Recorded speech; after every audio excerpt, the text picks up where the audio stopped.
Global gender gap report రీసెంట్గా release అయింది. దీన్ని వరల్డ్ ఎకనమిక్ ఫోరం వాళ్ళు తయారు చేస్తారు. భారతదేశంలో గ్లోబల్ జెండర్ గ్యాప్ రిపోర్ట్ సంబంధించి ప్రపంచం మొత్తంలో 148 కంట్రీస్ గాను మన దేశం యొక్క స్థానం 131.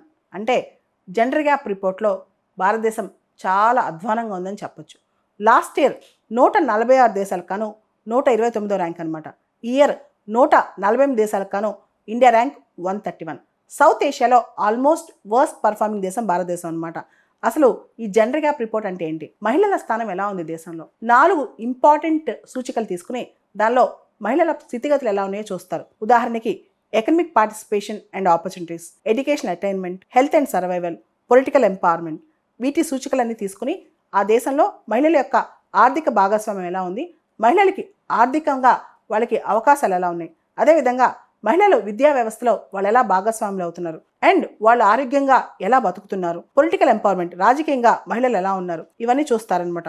ముఖ్యంగా భారతదేశంలో చూస్తే కనుక పొలిటికల్ ఎంపవర్మెంట్లో ఇండియా చాలా ల్యాగ్ అవుతుంది. ప్రస్తుతం లోక్సభలో కేవలం 13.8 మహిళలు ఉన్నారు. ఇంతకుముందు లోక్సభలో 14.7 ఉండేవాళ్ళు అనమాట. మినిస్ట్రియల్ పొజిషన్స్లో కూడా ప్రస్తుతం ఉన్న మినిస్టర్స్ ఓన్లీ మొత్తం మినిస్ట్రీస్లో సెంట్రల్ గవర్నమెంట్లో సెంట్రల్ మినిస్టర్స్లో ఇంతకుముందు 6.5% మహిళలు ఉన్నారు. ఇప్పుడు ఓన్లీ 5.6% అనమాట. ఇలా అనేక వ్యవస్థల్లో భారతదేశంలో మహిళలు చాలా తక్కువ పొజిషన్లో ఉన్నారు.